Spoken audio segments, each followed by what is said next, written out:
Fernanda Gonçalves, vamos nos abrir. Caminhos para a liderança. Você está ouvindo o podcast sobre liderança, produzido em parceria com o programa Sustenta a Vida da Universidade Federal Fluminense. Fala, líder! Eu sou a Fernanda Gonçalves, administradora, pós-graduada em Recursos Humanos, treinadora comportamental pelo IFT, e no episódio de hoje falaremos sobre o principal motivo das demissões. Vem comigo, vamos caminhar. Seja muito bem-vindo a mais esse podcast. Já pega a sua garrafa de água, sua caneca de café, para a gente poder trocar aqui um dedo de prosa e poder falar sobre esse assunto que foi trazido na revista Você RH do ano passado, em novembro do ano passado, e que até hoje é muito pertinente aos nossos dias atuais, né? E vou te falar qual é o principal motivo que a revista traz. Para mim faz muito sentido. Ela fala do ambiente tóxico. Então, o ambiente tóxico é o principal motivo de demissões. Foi feita uma pesquisa em que pelo menos 43% dos entrevistados, né, apontaram essa questão do ambiente tóxico. Mas vamos pensar uma coisa aqui, né? Quem faz o ambiente ficar tóxico? Vou te dar uns segundos para você responder aí do outro lado. Será que você vai responder a mesma coisa que eu? Quem faz o ambiente ficar tóxico são as pessoas, porque o próprio ambiente não tem esse poder. Então, somos nós, seres humanos, ou que melhoramos ou que pioramos o ambiente. Bom, chegando a essa conclusão, né, é importante que a empresa olhe, porque, sim, tem uma coisa interessante que eles colocam aqui, né, como a questão de que o RH precisa avaliar os índices de turnover. Ok, precisamos avaliar os índices de turnover, mas tem hora que a gente precisa fazer a famosa limpa. Quem trabalha com RH vai me entender, quem é gestor vai me entender, e eu tenho certeza que muitos colaboradores vão me entender também. Por quê, gente? Porque as pessoas, aí começa assim, e aí eu posso dar o exemplo, por exemplo, um ambiente tóxico para mim é um ambiente com fofoca. Aí começa assim, ó, uma pessoa faz uma fofoca. E o que acontece com a fofoca? Ela só dissemina porque tem outras pessoas que continuam falando da fofoca. Então, sabe aquele telefone sem fio, aquela dinâmica que a gente fazia quando era criança? Aquela brincadeira, né, que virou uma dinâmica? É isso. Aí a pessoa fala uma besteira, uma coisa que vai trazer dor, vai trazer sofrimento, vai desagregar as pessoas.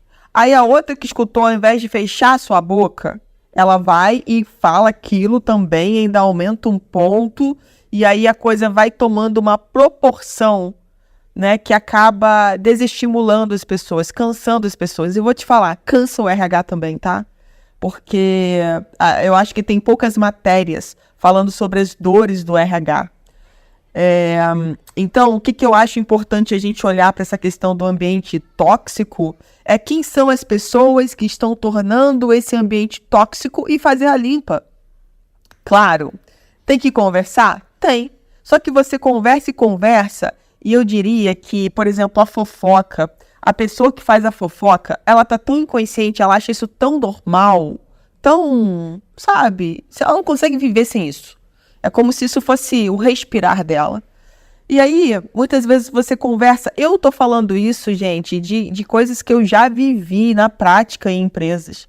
De você conversar, de você ser claro, de você ser assertivo, de você falar que a pessoa está inventando coisas, criando coisas que está prejudicando o ambiente de trabalho, prejudicando a produtividade das pessoas, trazendo dor, prejudicando a saúde emocional, porque prejudica, sim, dependendo do tipo de fofoca que se alastra pela empresa.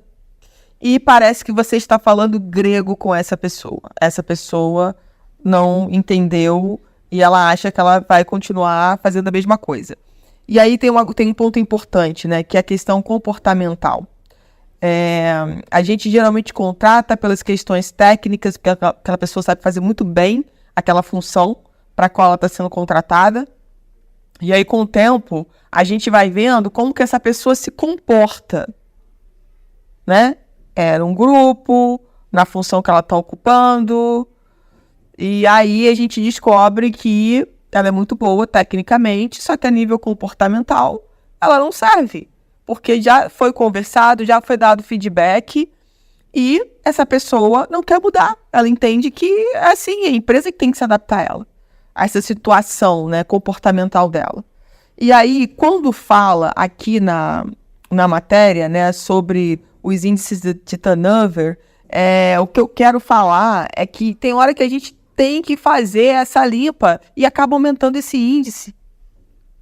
Só que muitas vezes eu vejo pessoas, né, da área de RH, às vezes donos de empresa, com medo de mexer nisso, porque, vai mexer com a equipe, vai mandar as pessoas embora, como é que vai ser isso? Mas é necessário, gente, é necessário, sabe por quê? A gente cansa de ficar falando a mesma coisa, de estar pontuando sempre a mesma coisa. E esse colaborador decide, ele não fala isso pra gente, porque se ele falasse, ele ajudaria tanta gente a tomar a decisão logo de cara, porque se você conversa com a pessoa diz que entendeu, e aí ela sai dali e ela mantém o mesmo comportamento, ela só tá te fazendo, né, me fazendo de trouxa. Eu já fui trouxa de muitos colaboradores, mas não tem problema. Por quê? Porque eu acredito, enquanto profissional, que eu fiz o meu melhor. Eu falei a verdade. Eu não fiquei escondendo o jogo. Mas se a pessoa do outro lado fingiu que ia fazer, mentiu pra mim... Gente, tem horas que a gente precisa aprender a separar as coisas, né? O que é do outro é do outro. Pra não cair naquele erro de, então da próxima vez eu nem dou feedback, eu já vou direto pra demissão. Não. Eu acho que a gente tem que manter... os nossos protocolos, sim. Eu acho que a gente tem que manter nossas avaliações, a gente tem que conversar, a gente tem que dar feedback. A gente tem que dar a chance dessa pessoa poder, vou usar uma expressão aqui, se redimir, olhar para si, buscar o autodesenvolvimento, o autoconhecimento. Acho que isso é válido. Eu acho isso muito melhor do que chegar na demissão e falar assim, você está sendo demitida por corte de custos. E lá no fundo a gente sabe que não é nada disso. Então, esse feedback, ele é uma construção, até para na demissão, talvez você nem precise fazer nada, porque fala nada. Você já falou tanto ao longo do tempo sobre as questões que essa pessoa precisava melhorar, e ela sabe que ela não melhorou, e por isso ela está sendo desligada. Então, eu só queria abrir esse ponto, porque a gente não pode ficar com medo do índice subir, e ficar mantendo esse ambiente tóxico, esse ambiente que faz mal pra gente, como RH, pros colaboradores, né, pros líderes. Tem hora que a gente precisa, sim, fazer essa limpa e tá tudo bem, tá? Uma outra coisa, né, que a matéria que fala sobre a implementação de uma cultura de feedbacks anônimos. Bom, gente, sobre isso daí, eu acho que depende da cultura da empresa, do tamanho da empresa. Eu gosto da cultura de feedbacks com os nomes das pessoas. Até porque se houver uma dúvida, né, a gente pode consultar, perguntar. E aí eu acho que também quando a pessoa coloca o nomezinho dela, ela pensa bem no que ela vai escrever, né? E quando é simplesmente anônimo, a gente pode correr o risco aí de algumas pessoas não manterem a seriedade, tá? Isso é um ponto. Mas é só o meu ponto de vista. Talvez você aí do outro lado discorde, ok, tudo bem. Mas é importante a gente olhar para isso porque essa cultura de ter feedback, e aí eu não vou pro anônimo, eu vou a porta do RH tem que estar aberta, sabe? Para quando para quando alguém quiser conversar. Se for uma empresa muito grande, talvez você tenha que criar dias e horários, né, para os colaboradores saberem quando procurar o RH, claro, porque senão o RH tem as tarefas dele, né, diárias para fazer ali, tem os compromissos, tem os prazos. Então, arrumar alguma forma onde as pessoas entendam que elas podem ir lá e conversar sobre as questões, levantar as questões, sabe? Esse espaço é importante. Manter isso, né, manter essa rotina, ou o RH ir até o setor, fazer uma visita, enfim. Eu acho que cada empresa aí pode criar uma forma, né, do RH ficar mais próximo e isso pode ajudar, sim, nesse feedback e falar alguma coisa que não tá boa e que, de repente, pode ser resolvida. Eu acho que isso é importante, essa aproximação do RH com os colaboradores. Eu sempre acreditei nisso. Todas as empresas que eu trabalhei, eu sempre trabalhei com essa questão de fazer essa aproximação. As pessoas têm que ter as portas abertas para conversar. Saber que dali, essa conversa ela não vai ser jogada, né, ao ar e todo mundo vai saber o que foi falado. O que eu vejo na minha experiência enquanto RH é que muitos colaboradores acabam não tendo essa maturidade e aí essa conversa do RH é, na verdade, conhecida por outras pessoas porque esses colaboradores saem da sala e vão contar o que aconteceu. E mesmo que eu pontue, olha, vamos deixar essa conversa entre a gente, né? Parece que há alguma coisa ali que precisa ser expressada para o mundo. Bom, aí é responsabilidade do colaborador, né? O importante é o RH manter a ética e fazer o que está combinado ali, o que está sendo combinado na conversa. Porque se eu mantenho, né, essa ética, esse sigilo, outros colaboradores vão me procurar também para falar sobre as questões. Muitas vezes os RHs não são procurados porque as pessoas ficam na dúvida, né, de como isso vai ser falado lá na frente, de como isso vai ser passado. E isso traz um pouco de medo do colaborador se expor, tá? Mas mesmo assim é uma ferramenta assim que eu uso e que eu acredito muito que é importante, tá? A gente deixar as portas abertas do RH para que as pessoas tenham acesso, para que as pessoas possam conversar e falar sobre questões que muitas vezes estão incomodando e às vezes são simples de organizar e conversando com a pessoa do RH, né, que é a pessoa que faz a ponte, né, entre os colaboradores, a liderança, a diretoria. A gente pode, no mínimo, numa conversa, falar também sobre as questões do que a outra pessoa está passando. Então, eu acho importante, eu acho que o RH tem que ter as portas abertas, tá? E aí ele traz aqui uns números interessantes que eu queria compartilhar aqui com vocês, né? 32% dos colaboradores sentem falta de receber apoio de seus gestores, né? Isso é importante e a gente ainda aprofundar mais isso, né? O que é sentir falta de receber apoio? Que tipo de apoio é? Sabe? O que esse gestor está deixando a desejar? Por isso que é importante o RH estar de portas abertas para ouvir os colaboradores quando eles quiserem falar. Desses gestores estarem sempre conversando com os seus liderados e perguntando o que pode ser melhorado, né? Isso é muito importante. 64% afirmam que um ambiente acolhedor é mais importante no trabalho, é o mais importante no trabalho. Olha que interessante, né? E como que nós podemos fazer cada vez um ambiente mais acolhedor? O que significa para eles esse acolhimento? O que é na prática a gente trazer esse acolhimento? Então, perguntar sobre isso, né, o que é importante para eles, é importante para que a gente possa fazer com que essas ações sejam praticadas da empresa, tá? Isso aí é bem legal, tá? A gente começar a pensar sobre isso. 61% dizem que os gestores não estão prontos para acolher os colaboradores com questões de saúde mental. Essa daqui também é interessante, né? A gente entender e ajudar esses gestores, como que eles podem acolher esses colaboradores que estão passando por questões emocionais aí, mentais, né? E como ajudar esse colaborador a passar por isso. Então, o que é esse acolhimento, né? Como que esse colaborador entende que ele está sendo acolhido por esse gestor? Então, quem sabe chamar esse colaborador com frequência para conversar, para saber como é que as coisas estão indo, né? Se ele está dando conta, se está possível, o que mais incomoda. Gente, a gente precisa falar muitas vezes sobre as nossas questões. E eu acho que a gente vem de uma cultura também, né, onde a gente aprendeu que a gente não tinha que separar pessoal, que a gente tinha que separar pessoal do profissional. Só que isso é uma mentira, porque a gente não consegue, a gente é uma única pessoa. Então não dá para separar pessoal e profissional. Não dá para você ter problemas em casa e eles não irem com você junto para o trabalho. Não dá para você ter problema no seu trabalho e você ir para casa e eles ficarem no trabalho, sabe? Seria lindo, seria maravilhoso se isso acontecesse. Apesar de muitas pessoas ainda falarem que elas são assim, que elas separam, gente, é muito difícil. É uma situação muito difícil. E aí eu acho que excluir isso, né?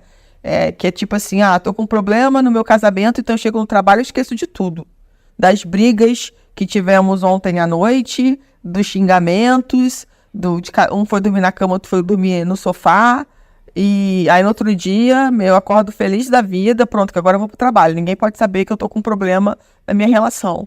E aí, isso que foi construído ao longo do tempo, né, que acabou sendo normalizado e que não deve ser normalizado, as pessoas se fecham, e aí esses problemas aumentam mais, que às vezes vai rolar alguma coisa no trabalho que vai fazer com que essa questão aumente, sabe? Num volume que de repente você exploda e as pessoas nem entendam por que você está explodindo, sabe? Ou por que você está se sentindo estafado, seja lá o que estiver acontecendo com você. Você precisa conversar com a sua liderança sobre o que está acontecendo com você.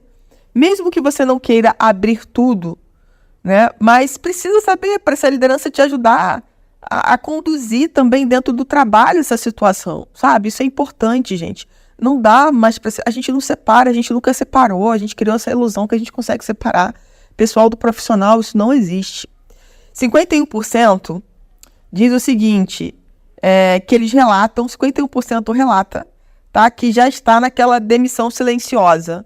Tá indo trabalhar, mas já se sente demitido, desligado, né? Não faz aquele arrozinho com feijão todos os dias e tá lá esperando para ser desligado.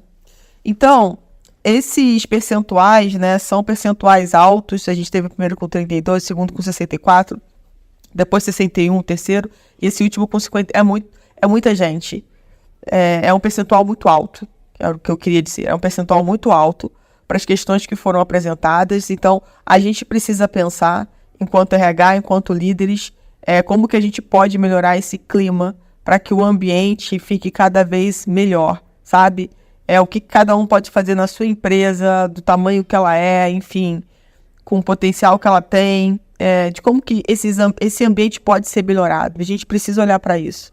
A gente precisa combater, eu digo combater até numa questão, sabe, positiva.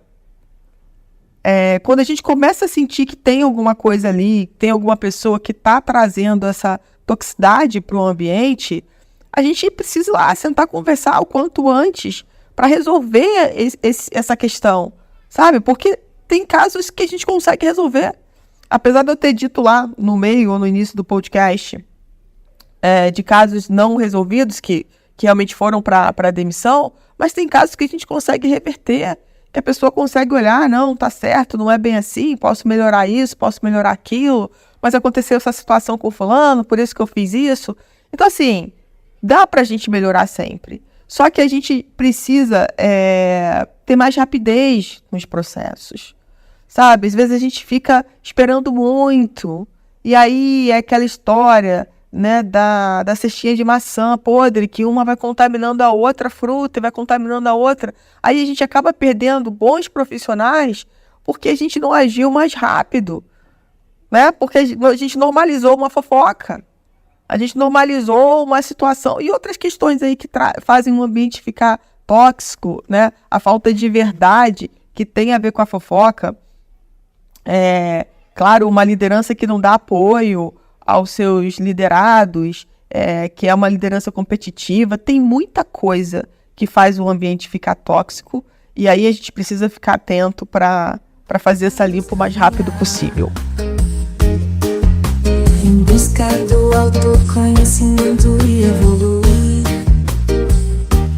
Você ouviu mais um episódio do podcast sobre o principal motivo das demissões do Programa de Extensão Sustenta a Vida da Universidade Federal Fluminense. Caso deseje enviar alguma mensagem, envie para o nosso WhatsApp, DDD 22 99222 1003, colocando no assunto da mensagem o nome do especialista desejado. Para mais informações sobre os nossos projetos, acesse sustenta-vida.com, fernandagonçalves.com, nosso-ed.com. no podcast sobre liderança e aprender, com a Fernanda Gomes.